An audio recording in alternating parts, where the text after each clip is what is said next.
brought to you by your local Honda dealer. After a cloudy and rainy Sunday, we're back to sunshine tomorrow, but the main story this week will be the dropping temperatures. We will fall to 32 degrees for your low going into Tuesday morning, and then it gets even colder from there. I'll have all the details coming up. Right now, News Channel 6 buzz how one artist is paying tribute to the former First Lady Rosalind Carter, and how Santa is bringing holiday cheer for those with sensitive sensory skills. As your news at 11 starts now. Live from Television Park, this is WJBF News Channel 6 at 11. Good evening, I'm Bria Smith. Thanks for joining us here on News Channel 6 at 11. Renetta is off today. Coverage you can count on begins with a shooting at a Walmart in Aiken. Reports say around 4:35 this afternoon, the Aiken Department of Public Safety responded to a call of a shooting in the Walmart parking lot on Whiskey Road. Upon arrival, officers were informed there was an altercation involving several people. The incident resulted in shots being fired at a car, then all parties left before officers arrived. Officers then responded to Aiken Regional Medical Center after a person came in with a gunshot wound. Authorities believe the person is connected to the incident. Also in Aiken County, SLED is investigating an officer-involved shooting. Reports say around 1 this morning, deputies responded to a 911 call due to a person showing up armed in front of the caller's home on Depot Avenue, northeast of Sally, South Carolina. Deputies searched the area where they found the suspect walking with a shotgun. Authorities asked the suspect to put down the weapon but refused. After negotiations, the man reached for another weapon in his waistband and was struck with a beanbag round. The suspect then fired at deputies and was hit by return to gunfire. Deputies gave aid until EMS arrived, and the suspect was taken to the hospital for his injuries. No deputies were injured in the incident. 17 more hostages. Time now for a quick look at our weather with meteorologist Jenna Petracci. Jenna, it's been a cold night. Yeah, really cold all day long, too. Our high temperatures really struggled to warm up today due to the cloud cover and the rain we saw. Luckily, we are almost done with that rain, and we'll be back to beautiful sunshine for our Monday. But in the meantime, here's a few leftover showers we're still seeing on Live Viper 6. You can see those anywhere from McCormick County up to Saluda over into Edgefield. Very, very spotty rain, though. Definitely nothing significant. Overall rainfall totals today were not very high. All of us under a half of an inch. The highest amounts were in some of our southern counties, from Emmanuel over into Allendale. That's where we got to around 0.4 inches of rain. Around a quarter of an inch in Aiken. The rest of us just over that 1/10 of an inch mark. You can still see the raindrops on our camera lens, though, and some very wet roadways as we take a live look at our Terry Lambert Hyundai Skyview cam at Washington Road.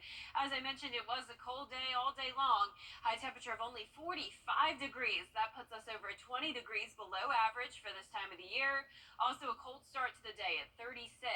Right now our temperatures are in the low 40s. Really haven't changed much since this afternoon. 44 at Bushfield and Daniel Field. Visibility struggling as well, anywhere from around 5 to 8 miles at this time. So some patchy fog is possible, more so as we go into the overnight hours. Then a little bit of cloud cover tomorrow morning. So we have this wedge set up. That's with low pressure to our south, bringing in the moisture, high pressure to our north, trapping in the cold air and causing that cloudy effect, and that low pressure brings us the rain. So that's the reason for the rainy and cloudy day we had today. A little bit of cloud cover with fog tomorrow morning. Temperatures in the upper 30s to low 40s. So then we will see the clearing skies, though, by Monday afternoon, and our temperatures will drop significantly Monday night into Tuesday. I'll have a look at that full 10-day forecast coming up shortly, but back to you, Bria. Today marks a week since former First Lady Rosalind Carter died at the age of 96 in her home in Plains, Georgia.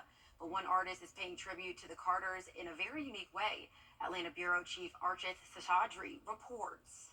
This piece is, this is the drawing, a black and white photo that I tweaked and made into a colored piece. This is a bird's eye view of former U.S. President Jimmy Carter and his late wife, Rosalind Carter.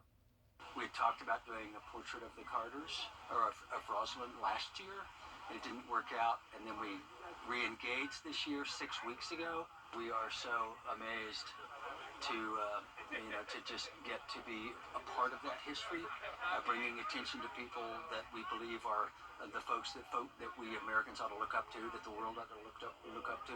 Kansas artist Stan Hurd took 10 days to create this portrait using grass, mulch, and soil at Freedom Park in Atlanta, just by the Carter Center. Stan has completed more than 50 projects around the world, including President Joe Biden, Vice President Kamala Harris, and here in Georgia at Freedom Park, this is his third project. He's finished John Lewis, Maya Angelou, and now the Carters. These projects he calls are earthworks. This week, Mrs. Carter's grandson, Jason Carter, and other members of the family attended a dedication ceremony, saying they were moved by the effort. So I am so very honored that they showed up. They came and just gave me hugs and said this meeting is so meaningful to our family. And I'm just like, it's pretty amazing. Pretty amazing. While the earthworks portrait will naturally fade away in a few months, Hurd hopes it inspires others to do good and leave an impact just like Rosalind Carter did. Reporting in Atlanta at Freedom Park, Archit Seshadri, Atlanta Bureau Chief. And on Monday, a wreath-laying ceremony will be held at Georgia Southwestern State University, and Carter's body will lie in repose at the Jimmy Carter Presidential Library and Museum. Tuesday, her body will leave Atlanta for her home of Plains, Georgia. Wednesday, a private funeral ceremony will be held in Plains. A special group of kids got quite the holiday treat. Standing in line to see Santa Claus can be overwhelming for children with special needs. But today, they got to taste what it would be like. Graham Lee has more. As the countdown to Christmas begins, the wait is over for these kids to have a special moment with St. Nick. Providing an opportunity for kids to feel safe and welcome and treated with respect. Every kid wants that. That safe environment is exactly what was on hand Sunday. Close to 40 families with special needs children got to meet Santa in a space with no bright lights or music, making a comfortable experience for everyone. So Mrs. Claus and I decided last year to come here and meet with some of those families that maybe can't handle a big experience where you have to wait in line with bright lights and sounds and smells. And it was just wonderful. To accommodate the children, the sensory staff provides beanbag chairs, plenty of toys to play with, and even a place to write Santa Claus a letter. It's something that couldn't make Mrs. Claus any happier. For them to come and be understood and loved and not told no, they can play with anything in the room. It's quiet, it's safe, and we accept them. And they come with their parents who are quite tired, and we just want them to know that they are loved. But for the most jolly couple in the world, they say it's all about providing an experience for these kids that will last a lifetime. This is important to me. And Mrs. Claus, we're getting more out of it probably than the kids. To spread love at Christmas, that's good stuff. In Martinez, Graham Lee, WJBF, News Channel 6. Coming up, a sunny Monday to start off the week. Jenna will have more on that with your full forecast when we return. Race. Now, your most accurate forecast with WJBF Live Viper 6. It is a chilly and damp evening. We have possible morning fog as well with clearing skies as we go into our Monday. But in the meantime, on Live Viper 6, we do still see some scattered showers up in Saluda County, Edgefield, and McCormick County. The rest of us are already starting to dry out, just that leftover cloud cover. But here's a closer look at the metro. Notice those spotty showers as well in Richmond and Aiken County. Definitely nothing significant, though. Roadways are very wet. Here's a live look at our Terry Lambert Hyundai Skyview Cam at Washington Road. 44 degrees as our temperature, west wind of 5 miles per hour. And around the CSRA, we see temperatures anywhere from around 41 degrees in McCormick to 46 in Sylvania, so chilly for everyone this evening. We have low pressure to our south that's bringing in the moisture, causing that rain. Also high pressure to our north, creating that wedge effect, causing the cloud cover. That high pressure brings in the northerly wind with all that cold air as well. So for tomorrow morning, a cold start, 39 degrees, only warming up into the mid to upper 50s tomorrow with sunny skies by the afternoon. No chance of rain tomorrow all the way through Thursday. Then as we go into the end of the week, a pretty decent chance of rain though, especially into the weekend. It will be very, very cloudy. Now we do have the potential of a hard freeze as well. The first hard freeze of the season typically comes on November 27th, so this is right on track with what we typically see, and you can see that'll be on Wednesday morning as our temperatures will plummet significantly down to 25 degrees. So upper 30s for now, 32 on Tuesday morning, right at that freezing mark, but it will really be Wednesday and even Thursday. We'll have to watch for that hard freeze potential. So you need to remember the 4 P's. Definitely protect yourself, of course. Also those pets, they need to come inside every night this week as it will be very, very cold.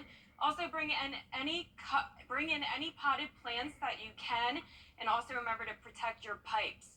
Now, as we look at the futurecast, here's the cold front coming in on Monday morning. Behind that, we'll have the clearing skies. High pressure will take back over. Clear skies Monday night. A little bit of cloud cover, though, by Tuesday morning. And this will actually help keep us a couple degrees warmer than we could be, more so in those low 30s rather than the mid-20s. But then as we go into Wednesday morning, notice no more cloud cover, completely clear skies, and that will allow that hard freeze potential.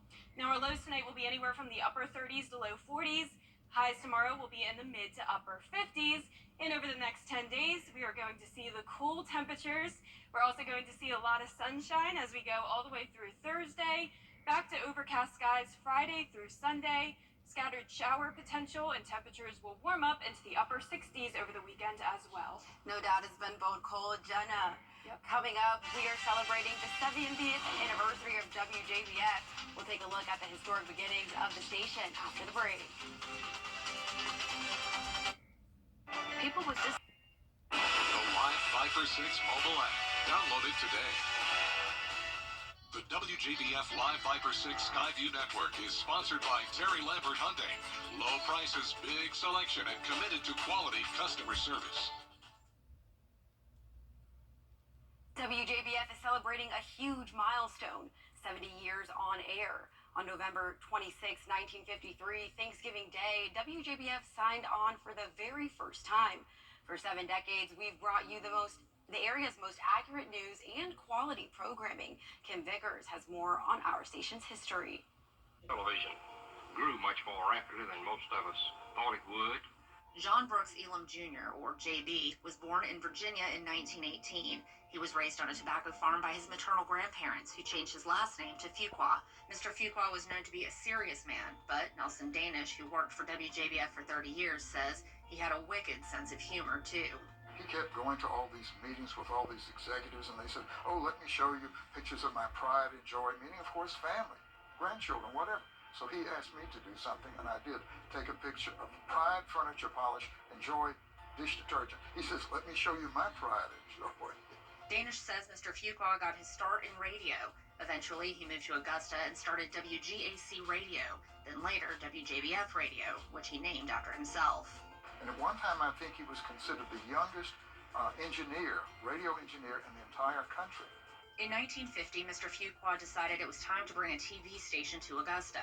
WJBF TV sent out its first broadcast signal at 11 a.m. on Thanksgiving Day in 1953. And we can't talk about the history of WJBF without talking about our weather department. Good Morning Augusta meteorologist John Lynn says that in the 50s and 60s, weather forecasters at WJBF would not predict the local weather themselves. You would rip and read the AP copy that would send out a forecast from Atlanta and or Columbia at that time. Back then, there were no computers or live radar, so the weather was presented in a very primitive fashion. And then they had little magnets that you could stick on the weather map or then even draw it. We would have to draw them. John tells me that as technology advanced, so did forecasters' access to huge amounts of weather data. The problem was, how did they get that information across on the air? So we took it upon our hands with the folks at SRS, and we got a brand new live radar here in the CSR. It was the only one that's ever been furbished here. So that changed the game pretty quickly. WJBF has a reputation for the most accurate forecasts and staying calm in the face of dangerous weather.